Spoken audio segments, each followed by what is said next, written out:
Hey guys, this is Locke. In this video, I'm going to show you the ideal positioning you should use for the Grave of Venom.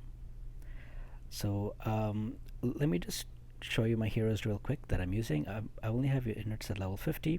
The reason I only have units at level 50 is because I don't have enough potions to get them to higher level. Let me just show you, for example. This is all the potions I have left. So I can't get these guys to level 70, although I could technically get them to 3-star. So I'm going to have everybody at 2-star to just show you what you can do with a 2-star team. And you can easily scale this up to tackle higher levels of the Grave of Venom. But the basic idea that I want you to get from this video is the ideal positioning you should be using to tackle this boss. This is the positioning, in my opinion, that works best. And there are, well, two reasons for this. The first reason is that you actually have a little bit smaller space to use than in Season 1. In Season 1, you can leave your units here and you have, more space to use. But in Season 2, the units on this row, as soon as these two Flame of Elements are destroyed, they move up. Because as you can see, they can't really hit the Harpy from the square. So whenever these two Flame of Elements are broken, these guys will run up, which means that if you had units like here, they will start getting bunched up.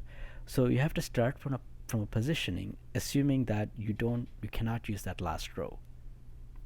With that in mind, the only way that I could figure out how to fit all these guys together was to use 2 melee units. So these are the 2 melee units I'm using. You can actually use this position as well, but I found that if you're using this position, for some reason the boss always seems to target whichever unit is weaker from the front.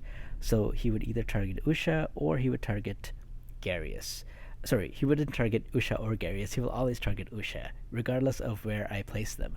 Like if I do this, although it says that the boss is targeting Garius, for some reason he targets Usha. Like I've tried this and I've tried this, it doesn't matter, he always targets Usha. But I found if I put Garius here, then for some reason the boss locks onto Garius. So he will still move around here, but the boss will target his locks onto Garius, and it seems to work. So I said there was like two things that has changed from Season 1. The first thing, which I mentioned, is that you have a smaller space to use, and part of that is also because you have these new Flame of Elements. You have more guys here now, more Flame of Elements than Season 1. But the other thing is the boss also does AoE attacks for the entire stage now. So the first attack that he will do is going to target everybody.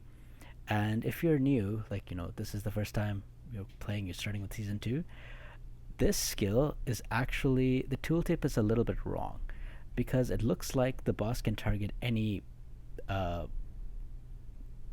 how do I describe it? Any 5x5 square, but that's not exactly true. The boss will center his attack on whoever he picks. That's why this positioning works.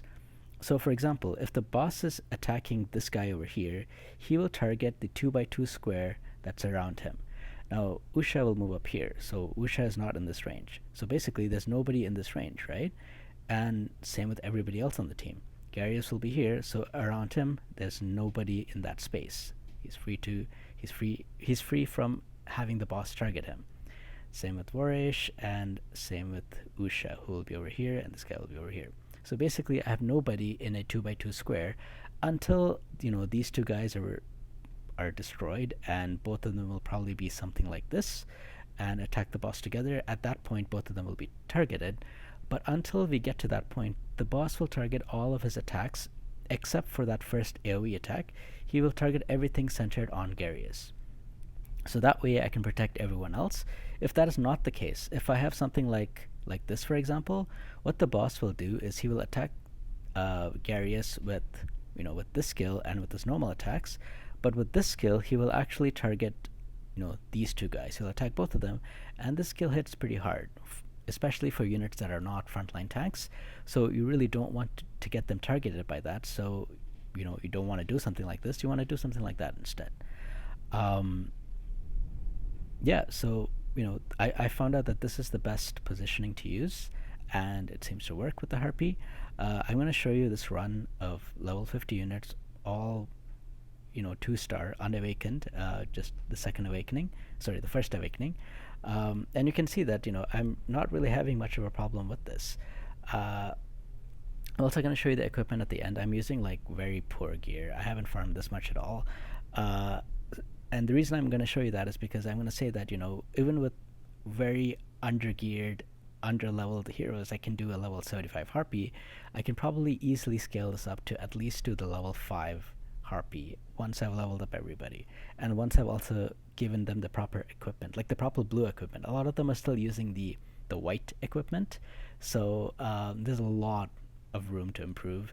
And also, because we are in season 2, we also benefit from the artifacts that we had from last season. So even getting everybody to the stage 3, like I don't have to level them.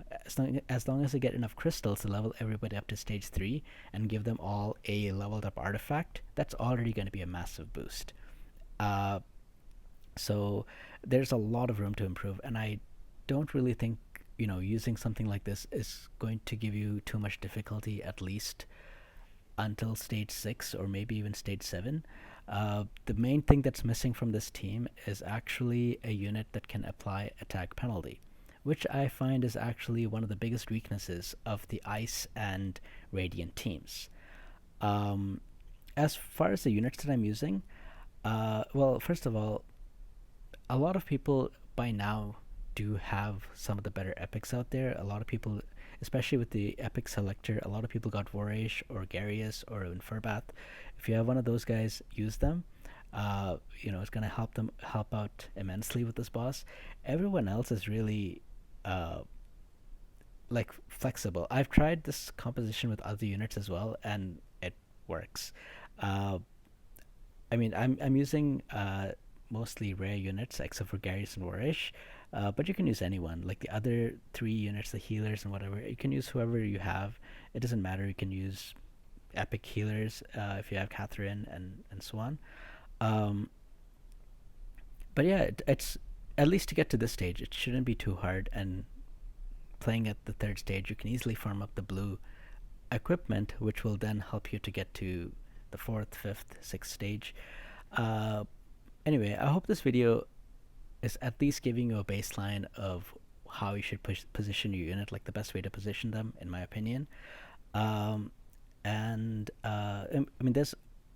going to be a lot more to come, especially with the Grave of Venom, because this is a very early stage. It's going to take me a couple of days to level up everybody. I don't even have enough crystals to level up everyone to the 3rd stage. Actually, if you take a look, I only have enough to get one of them.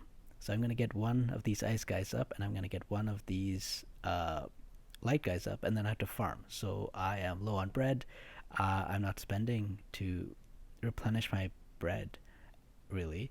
I'm taking it a bit slow. I'm taking it more casually. If you watch the other video, I'm talking about it a little bit, that I'm taking things a lot more casually in 2nd season. So with that in mind, over the next few days, I probably will put out more videos to talk about the higher stages of this, how to get there. But I hope that this video at least gives you a starting point of how you should be positioning your units. Anyway, that's it for this video. I hope you guys enjoyed this video. If you have the questions or comments, leave them down below. And I will see you guys next time. Take care now. Bye. Oh, I forgot to show you my equipment. So here is the equipments that I'm using for the 5. That's the last thing. Okay, take care now. Bye.